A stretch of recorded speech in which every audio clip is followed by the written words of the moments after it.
నంద్యాల జిల్లా శ్రీశైలం నియోజకవర్గం ఆత్మకూరు పట్టణంలో వీర జవాన్ల భారత సైనికులకు సంఘీభావంగా ఎమ్మెల్యే బుడ్డ రాజశేఖర రెడ్డి ఆధ్వర్యంలో భారీ ఎత్తున తిరంగా ర్యాలీ కార్యక్రమాన్ని నిర్వహించారు. జాతీయ జెండాలు పట్టుకుని జయహో జవాన్ వందే మాతరం అంటూ నినాదాలు చేస్తూ ఉత్సాహంగా ర్యాలీలో కూటమికి చెందిన నాయకులు పాల్గొన్నారు. ప్రపంచంలోనే నంబర్ 1 గా నిలిచిన భారతదేశాన్ని శత్రు దేశాలు ఏమీ చేయలేవని ఎమ్మెల్యే బుడ్డ రాజశేఖర రెడ్డి అన్నారు. దేశం కోసం ఏ విధమైన సాయం కోసం ప్రజలందరూ సిద్ధంగా ఉండాలి అని ఎమ్మెల్యే బుడ్డ రాజశేఖర రెడ్డి అన్నారు.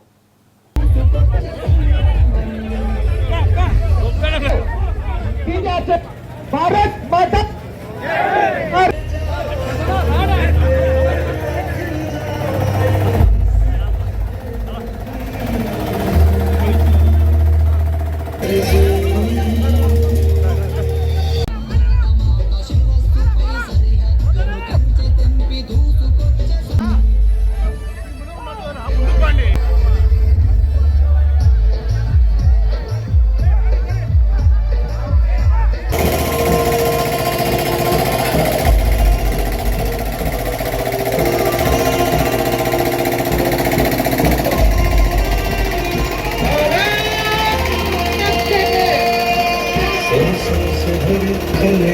मेरे जहाँ झूम के भंगड़ा पारा सका आबाद रही वो गाँव मेरा जहाँ लौट के वापस जा न सका।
అందరికి కూడా మనం వాళ్ళ ఆత్మకు శాంతి చేకూరాల మనం అందరం కూడా ఒక 2 నిమిషాలు మౌనం పాటిద్దామని చెప్పేసి మీకు అందరు కూడా తెలియజేస్తున్నాం.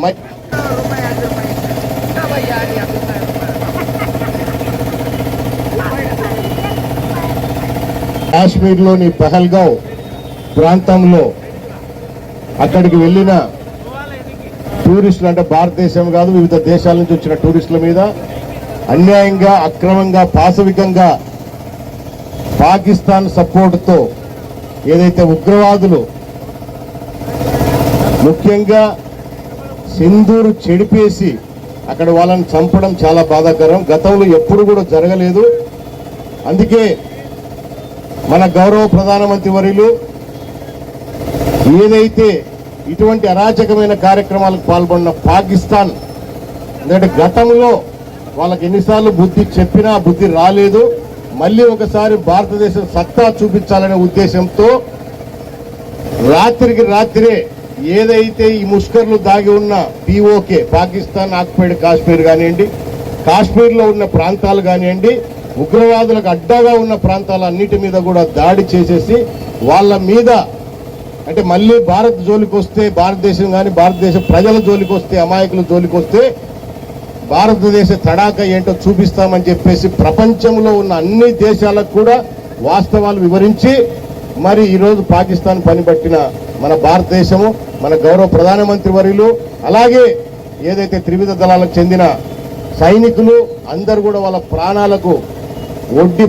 ఒడ్డి ప్రాణత్యాగాలు చేసి ఈరోజు మళ్ళీ గౌరవంగా